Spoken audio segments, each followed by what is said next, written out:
الحمد لله رب العالمين والصلاة والسلام على سيدنا محمد وعلى آله وصحبه أجمعين. أما بعد السلام عليكم ورحمة الله وبركاته. I will share with you this session, and before we start, in fact, I would like to congratulate Ustaz Lacy for organizing such an important symposium. Because we actually, when I'm talking of it, I mean, most Islamic world need such a symposium, congresses, meetings, so that the problem can be solved. It's a big problem, it's a headache for us, and I think everyone is bothered about it. In this session we have two distinguished speakers. The first one is Dr. Amin al-Bashir Javikan, and the second speaker is Ustaz Sarah Abdul Fattah al-Uwaisi. I welcome you both. And Dr.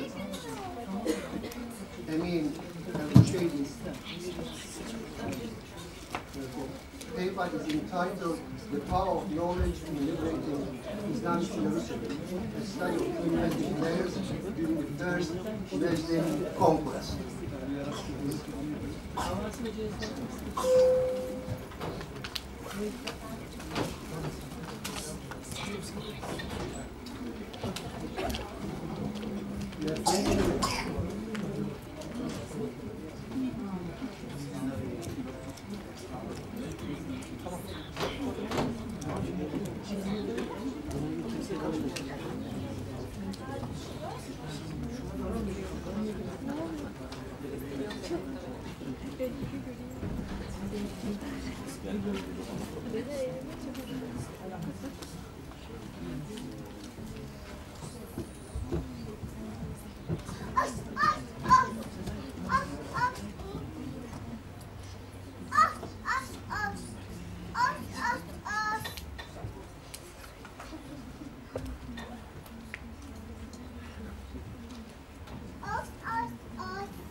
Assalamu alaikum wa rahmatullahi wa barakatuh. Very good morning. Thank you very much, Professor, the Chairman, my fellow panelists, Sarah Abdul Fattah al-Uwaisi, and our prominent scholars, the academics, ladies and gentlemen. Thank you very much for giving me this opportunity. Inshallah, I will take around about 15 to 20 minutes, inshallah, to present this topic that I'm trying to look at the power of knowledge in liberating Islamic Jerusalem or Beytül Makdis, a study on key Muslim players during the first Muslim conquest of Islamic Jerusalem. So ladies and gentlemen, it seems that all the steps taken by Muslim rulers or Muslim warriors during the first Muslim conquest, some may argue that these just normal military steps, these just normal political steps, and these just all the actions taken by them just by chances. By the way, it seems that if we study and look at into very details how the key Muslim players during that first Muslim conquest, we may come into different conclusion regarding that there is the main argument that I have here is that the role of knowledge or the power of knowledge has shaped the whole things into a proper and perfect execution. Ladies and gentlemen, in brief,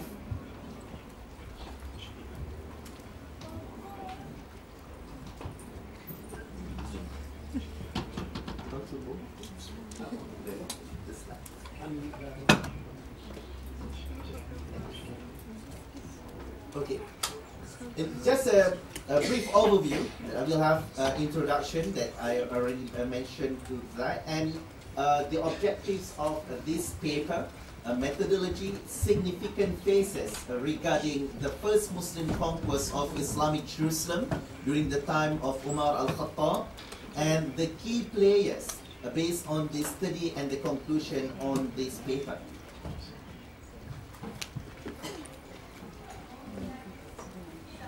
Okay. The objectives of this paper, first, is to identify Muslim key players during the first Muslim conquest of Islamic Jerusalem, while most of the sources highlighted the so-called the Muslim warriors or the Muslim leaders during that time. Some of them may highlight about Khalid ibn al-Walid, some of them highlight Abu Ubaidah, some of them highlighted Umar ibn al-Khattab himself, and so on. So I'm trying to look who should be highlighted in discussing about the Muslim key players on this, the first Muslim conquest of Islamic Jerusalem, and then to examine their connection to realm of knowledge.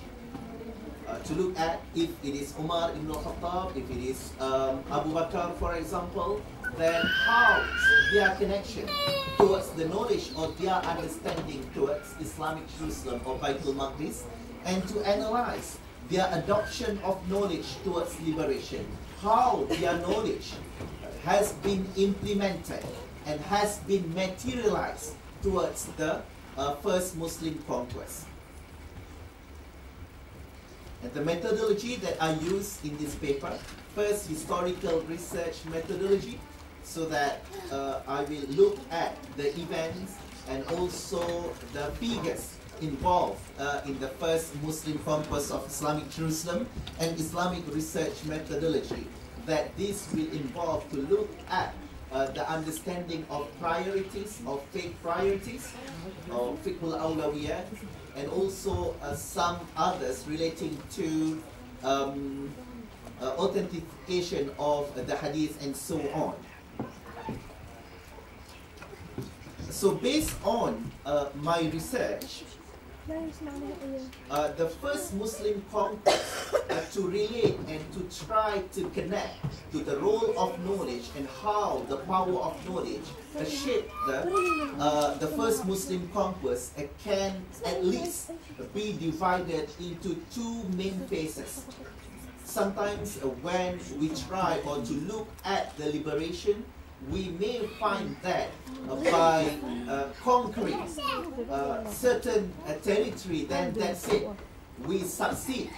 We have successfully conquered this area.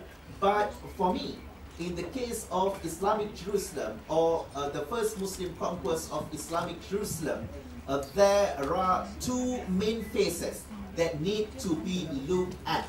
The first one, the pre-conquest phase, and the second one, the post-conquest phase.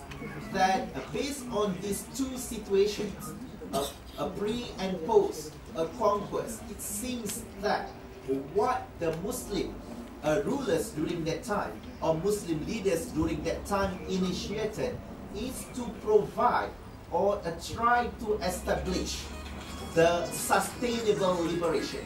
It means that it's not only about to conquer the place, but to ensure the establishment of the conquest with sustainable actions. So based on that, we can look at the pre-conquest. We may look at the role of the Prophet himself, how he educated people surrounds him, how he approached other companions, how he deal with his close companions like Abu Bakr, for example, because some of the hadith and also the advices given by the Prophet is directly to a particular companion like Abu Bakr, for example. Okay, and based on that, I can simply conclude based on these two phases that the first one on the pre-conquest mainly focused on inspiration to inculcate, to inspire the Muslim towards Beytül Makdis, and also to give a clear direction. And this is very important, very significant, even it is a must to focus on the conquest of Islamic Jerusalem, while the post-conquest focusing on laying the foundations for the establishment of the conquest to ensure sustainable conquest or liberation.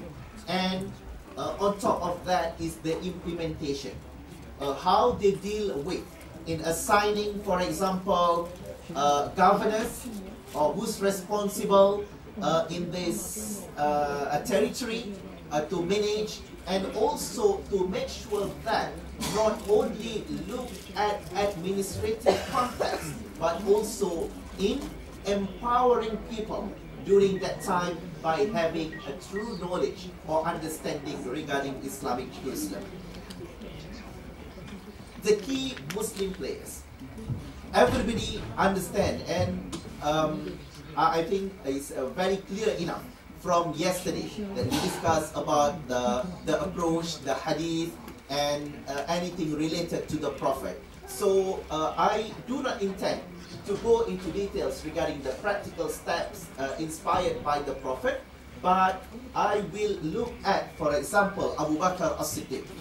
For me, Abu Bakr as-Siddiq is the main figure, although the conquest done during the time of Umar al-Khattab, but Abu Bakr showed the way and have a clear direction. And my understanding is this should be based on the knowledge that he has and understanding that he has. For example, Al-Waqidi mentioned about the advice from the Prophet, particularly to Abu Bakr, to continue what has been initiated by the Prophet. For example, the expedition led by Usama, that has been taken into consideration as the main priorities or the main actions. We know that Abu Bakr ruled not very long. It's just around about 2 years and 2 years plus. Okay. By the way, for him, it is among the main priorities to execute or to ask the Muslim people during that time to move towards Islamic Jerusalem, and one of them is to ensure that Usama expedition will be accomplished. By the way, with the understanding of Abu Bakr towards what has been advised from the Prophet, Abu Bakr not only tried to direct Usama, for example, but also to resolve the issue of unity of Muslim people during that time. And during that time, Muslims are faced with the problem of apostasy. That's why what I can see that Abu Bakr initiated and even insisted, because some of the prominent companions during that time might not agree with Abu Bakr's step or his attitude, that some claim that it is harsh attitude towards those who involved in apostasy, those who didn't want to pay zakat and so on. But for him, it is a must for a bigger priority towards liberation of Islamic Jerusalem. So it is a must for the Muslims during that time to be united and not divided. So for me, this is very important that Abu Bakr then, after he successfully deal with the problems of apostasy among the Muslim people during that time, then he started to direct all the expeditions towards the northern part. Even he mentioned, like the one quoted by Ibn al-Murajjah, that for him is to liberate Islamic Jerusalem, to conquer Islamic Jerusalem will be even much bigger than to liberate or fight al-Iraq. This doesn't mean that Iraq is not significant or other places not significant, but to give priority towards liberating Islamic Jerusalem will be the main agenda. And based on that, what I can see, yes, Abu Bakr could not accomplish the liberation of Islamic Jerusalem during his rulings or during his time. By the way, Umar continued his aspiration, his attitude, and his direction towards Islamic Jerusalem. And this has been materialized, especially what I can see, for example, Umar ibn al-Khattab radiallahu anhu replaced Khalid ibn al-Walid with Abu Ubaidah. Most of the sources just mentioned that is to avoid that people started believe in Khalid al-Walid as the success factor for the conquest of Sham, Iraq, and so on. By the way, what I can argue here, this also relates to the way how Muslim conquest should be executed for Islamic Jerusalem. Because the replacement of Khalid al-Walid involved Abu Ubaidah, which is known as Aminul Ummah. That we can understand with Aminul Ummah, he will be maybe not as aggressive as Khalid ibn al-Walid, but he has better understanding how to deal with the best way to execute liberation of Islamic Jerusalem. Because in most cases, when involved with the armies, then the quickest that you defeat or you conquer the territory, that's the better one. By the way, Abu Ubaidah seems not that kind of people, because it seems that Abu Ubaidah, even he can ask his rulers, including his Muslim leaders, Muslim armies during that time, including Khalid ibn al-Walid, to be patient and to make sure that Islamic Jerusalem will be liberated without bloodshed, which is for me this very important. How he execute and deliver the understanding about knowledge and the knowledge that he has himself towards liberating Islamic Jerusalem. And we can see that Abu Ubaidah even wait for Umar to come. As some may argue this because of the request from the people of Islamic Jerusalem. By the way, I believe that Abu Ubaidah also played a very important role to at least to keep their armies patient enough to wait for this liberation of Islamic Jerusalem with the best way possible without any bloodshed. Ladies and gentlemen, I'm trying to make it brief. Okay, on this. After the conquest of Islamic Jerusalem, then Umar again played his role by laying the foundation, by having Umar's assurance of safety towards the people of India or Islamic Jerusalem during that time. And this is another magnificent initiative done by Umar, and again based on his understanding or based on his knowledge gained from the Prophet Muhammad sallallahu alaihi wasallam. And I will be looking at another two key figures. You can see here, another two figures here is Al-Qamah ibn Mujazzis and also Ubadah ibn Samit. Let me start with Ubadah ibn Samit. Most of the sources mention about the appointment of Ubadah as the judge. By the way, some of them didn't highlight even more significant fact that Umar appointed Ubadah ibn Samit, in Arabic, Umar's quoted as Ubadah ibn Samit during that time is already like an old man, that he may not be capable to be a ruler, to be a governor, and so on. By the way, Umar ibn al-Khattab looked at Ubadah during that time with his quality of knowledge. That's why the purpose of appointing Ubadah during that time for Umar is لِتَفْقِيهِهِمْ means that to ensure, to empower knowledge of Islamic Jerusalem people. Yes, his post is as a judge. By the way, the most important role that he supposed to play in Islamic Jerusalem is to educate people of Islamic Jerusalem about the right vision, about the right direction, and about the right way to deal especially with the so-called conquered people. That's why there were no reports at all to mention that the resistance from the native inhabitants of Islamic Jerusalem, because my argument is the Muslims who migrated or who moved to Islamic Jerusalem after the conquest. Inshallah, you'll try to summarize that. Sorry about that. Okay, guys.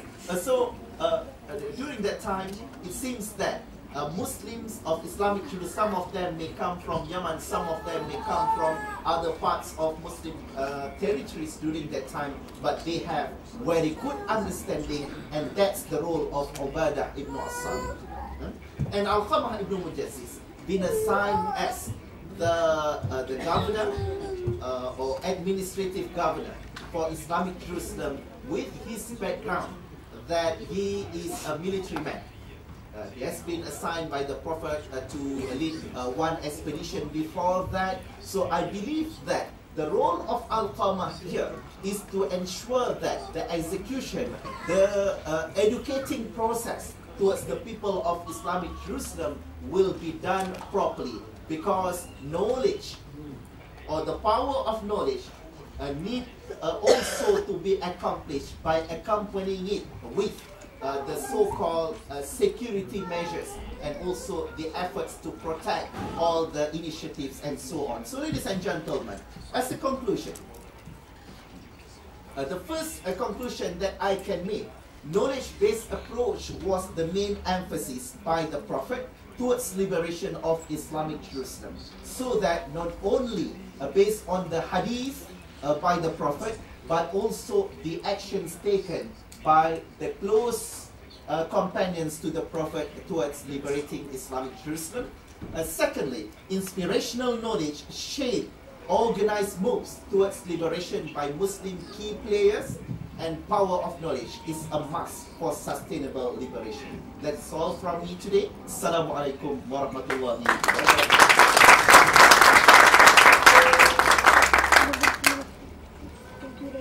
Thank you very much for letting me You just finished on time, I live, and I thank you for this. But before I give you ask Ustaz Sarah to give a speech, I would like to point out, with regard to Jerusalem and the conquest of it in the mosques, all we know is the question of when the Umar entered the mosque and he was walking, and there was his, his slave, the one who accompanied him, was on the camel. But that's all we know. It's very unfortunate, and we should know the purpose, why it was conquered, and why it should have been conquered as well. And it's important for the Muslims, and I think the starting with it good. This Ustaz Sarah, the third,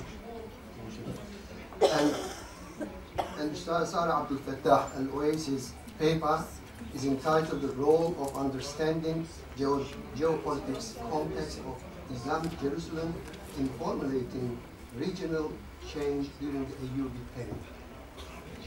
Thank you. السلام عليكم ورحمة الله وبركاته. بسم الله الرحمن الرحيم، والصلاة والسلام على أتم المرسلين محمد وعلى آله وصحبه أجمعين. رب اشرح لي صدري ويسر لي أمري واحلل عقدة من لساني يفقهوا قولي. This is all the Arabic that I will do. My paper is in English. First of all, I would like to thank the organizers for organizing this conference, and also for asking me to do a paper, which is really originally my master dissertation that I did back in 2010. My paper is entitled The Role of Understanding the Geopolitical Context of Islamic Jerusalem in Formulating Regional Change During the Ayyubid Period. Islamic Jerusalem, as the most volatile region of the world, continues to cast a long shadow over our television sets. This region has always been predominantly shaped by unstable and violent conflict for either its religious significance or political interest, like we've talked about some of the speakers during this conference. The conflict within Islamic Jerusalem has never been a regional conflict, so it's never really stayed in that region. It's one that achieves international focus in both contemporary and historical contexts. All three monotheistic faiths share religious significance in Islamic Jerusalem, which has allowed it to become a hotspot for competing powers. The importance of the region is embedded within the Muslim faith, because I'm going to be talking about the Ayyubid period, so it's to do really with the Muslim history. Many of the verses in the Quran talk about Islamic Jerusalem and Beytül Makdis directly and indirectly. And Muslims throughout their rule in that region have given protection and significance to Islamic Jerusalem from the time of the Prophet ﷺ, and later on after the liberation from Umar right through to the Umayyads, Abbasids, Fatimids, Seljuks, right throughout all this period. However, the period I'm focusing on is the Ayyubid rule, which lasted from 1187 till 1260. And we see a slight shift in the foreign policy of the state. The early decades of the 12th century were a period of great Muslim disunity. There was little military reaction to the ever more pressing danger of the Crusader expansionism. So we're talking about a very, very unstable time, at the time when the Crusaders were sending movement after movement to the region. The Muslim response to the coming of the Crusades was one of compromise within a framework of the